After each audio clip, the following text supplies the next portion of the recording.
Hi, I'm Julia from Brazil. Please like and subscribe. I live with my single mom in a small town full of rich people in big mansions. But we weren't one of them. Mom worked here as a maid. She would also make this amazing jam from some fruit trees in our backyard and sell it at the Sunday market. We didn't have a lot, but we had each other. Once when I was 5, she took me with her to one of the mansions where she worked.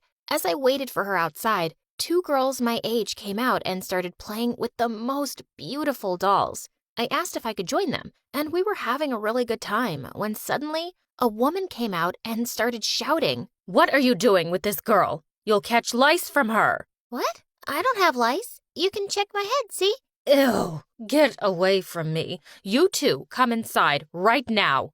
Wow, what a jerk. Growing up, I didn't have much to do with the rich kids, but in the 6th grade, Mom enrolled me in the fanciest school in town. I've been saving up for it, Julia. You're not going to end up a maid like me. You'll be someone amazing one day. Well, for now, I was the school outcast in my old clothes and shoes, but I didn't care if the others ignored me. I was here to work hard and study my butt off. But there was one girl in my class who stood out more than I did, Andy. She was a total troublemaker who spent half her time in detention. One day in class, the teacher asked everyone what they'd like to do when they grew up. I said I'd like to be a doctor so I could help other people. But when Andy's turn came, she stood up and said, "When I grow up, I want to have 100 kids so I can have 100 friends, and no one can say no to being my friend. They will love me and fear me."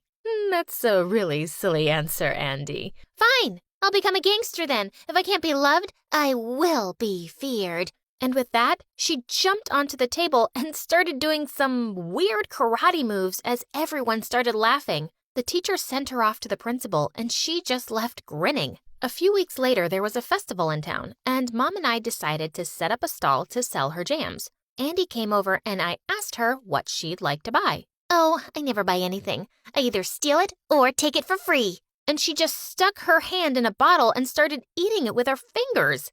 I pounced on her and we broke into a fight, but Mom pulled us apart right away and started apologizing to her. She even sent her off with free jam. "Mom, why did you say sorry when it wasn't my fault?" "Julia, we are the poorest here. We can't afford to pick fights with these people. Promise me that you won't fight her again." I reluctantly promised, although now I wished I'd kicked Andy's butt harder while I had the chance. A few days later, I was on my way to the market to buy some garden supplies when a couple of senior girls from the school blocked my way. One of them pinned my arms behind me while the other took the money I had in my pocket.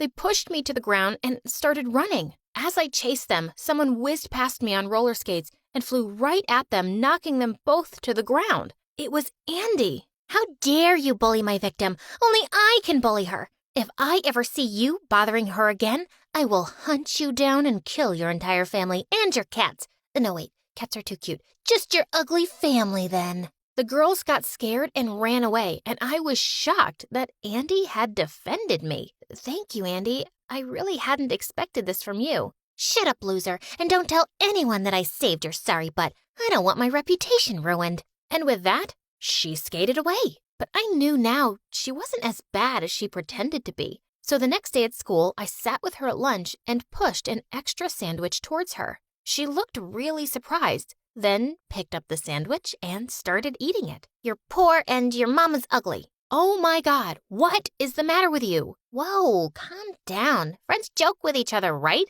Like, 'Hey, you're ugly. That's why your dad left you.' Haha." Someone said that to me once. That's what friends do. No, they don't. Wait, did you just say we're friends? I guess, since you're practically begging me. You can also be my minion and carry my stuff. Let's just start off with being friends, okay? And since that day, we were. I was happy to finally have a friend in school, even if it was this weird Andy. One day after school, Andy asked me to come over to her mansion, but when we got there, I was kind of shocked. The place looked like it hadn't been cleaned in weeks. When we went to the kitchen for food, all the pots were empty, even the fridge. Where's all the food? How would I know? My mom's hardly ever around, and my blind old grandma doesn't know anything. She doesn't care if I starve. For the first time, I felt really sorry for Andy. It was obvious that she was completely neglected here. I told her to come to my place instead. And as we were leaving, we spotted her grandma walking down the hallway.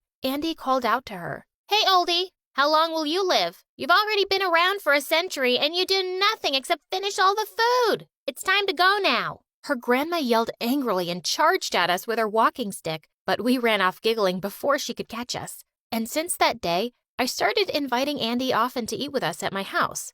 A few weeks later, I found out about an amazing scholarship opportunity for the biggest school in the city. It was in a different town, but Mom told me she'd be happy to move if I got in. So I applied for it and started studying day and night. On the day of the exam, I was on my way when I heard someone screaming in pain behind a bush, and I was shocked to see Andy on the ground. "Oh, Julia, I fell down from my bicycle and I'm in so much pain.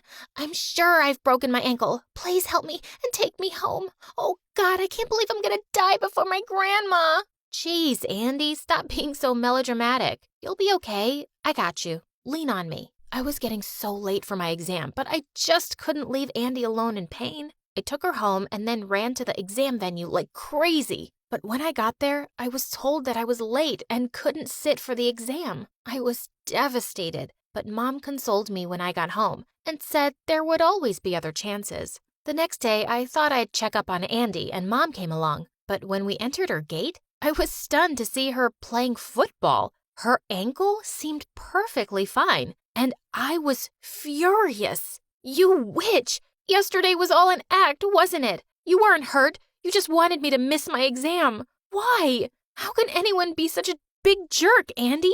"Well, I can be. I've had years of training, and I was actually saving you from disappointment. You weren't going to get the scholarship anyway. Your dreams are too big for a maid's daughter." That was it. I charged at her and knocked her down into the mud. As we screamed and fought, her mother came running out and went bonkers on me. "How dare you touch my daughter?" "Oh, maybe if you were around more, you could have raised your daughter better. And she wouldn't have been such a horrible person. You two really deserve each other." Just then, Mom stepped in and practically went down on her knees, apologizing to Andy's mom. I stormed off furiously, and Mom followed me. "Andy, are you insane? Go back and say sorry to her. We can't afford to—" "Just stop it, Mom. Why are you so afraid of these rich people?" "You don't understand, Julia. She's on the school board and could have you kicked out." "I don't care. I don't want to live in fear like you. I just wish you'd stop being a coward." I regretted those words instantly, but I felt too mad to apologize. I ran home, packed my stuff, and asked one of our neighbor's friends if I could stay with them for a while. Mom gave me some space, and anytime I saw that Andy in school, I just walked the other way. As I was walking home one day, I saw a poster outside a shop about an amateur food business contest. The winner would get prize money and a chance to work with a big company. I immediately thought of Mom, and I decided I had to make up with her and tell her about it. "Mom, I'm really sorry for all those things I said. You're the strongest person I know, and you've always worked so hard to give me the best. I was angry at Andy, and I took it out on you. Please forgive me, and let me help you win this contest. I just know you can win." "You're a strong girl, honey. I always believe in you." Mom hugged me tight, and we sent in her name right away. Each contestant was supposed to prepare 200 pieces of their own organic product. Mom and I worked like crazy making all that jam. And the night before the contest, we hired a van and loaded the bottles to take them to the venue. The next day, Mom had gone earlier to set up the stall. I waited for the driver, but he didn't show up. And when I went to the garage, the van wasn't there. I searched everywhere, shouting and crying, but I just couldn't find it. I rushed to the venue to tell Mom, and she was shocked. We just stood empty-handed in a corner while the other contestants set up their products. I was about to walk over to the judges to tell them what had happened when suddenly someone called out to me. I turned around to see Andy waving to me from our van. "Julia, I found it. Your jams are all in there." "Where was this? How did you get it? How did you even know?" "You moron, this is not the time to talk about this. I'll explain later." Mom and I went on stage and showed our products to the judges. They seemed really impressed. Sometime later, when the results were announced, we were shocked when Mom and I were declared the winners. We screamed and jumped for joy. I even pulled Andy into our hug. But seconds later, I pushed her away. Wait a minute. Did you take the van, Andy, just to mess with me again? No, of course not. I came by to wish you luck when I saw you crying over your missed van. And well, I'm friends with half the thieves in this town. It wasn't hard for me to find it. I don't understand you, Andy. You went through all this trouble to save the day. Then why did you make me miss my exam? Because I knew that if you took that exam, you would have qualified and you would have left town. I don't want you to leave me. Just saying that makes me feel sick. And that's why I never wanted any friends. And I grinned and hugged her. She was such a weirdo. After winning the contest, Mom started working with a big food company. And soon enough, we were able to shift into a lovely new home. Once it was ready, Mom and I went over to Andy's place one day to invite her over for dinner. But when we got there, we saw her mom at the door with a suitcase. And Andy seemed to be upset. Mom, please don't leave me with Grandma for a month. I hate being here alone with her. Why don't I come with you? Don't act like a baby, Andy. You have everything you could need. Why are you always whining? I can't take you to meet my boyfriend's family. He doesn't even know I have a child. Seeing the hurt on Andy's face, I couldn't take it anymore. Hey, Andy, I just came here to tell you that I'm always here for you, and so is my mom. We're like your family. Do you want to come and live with us? And for the first time ever, I saw Andy cry. She shouted a big yes and hugged us. But suddenly, her mom turned livid. What do you mean, yes? You can't just go live with them. You're gonna leave me? Your mama? Oh, Mom, stop acting like you care.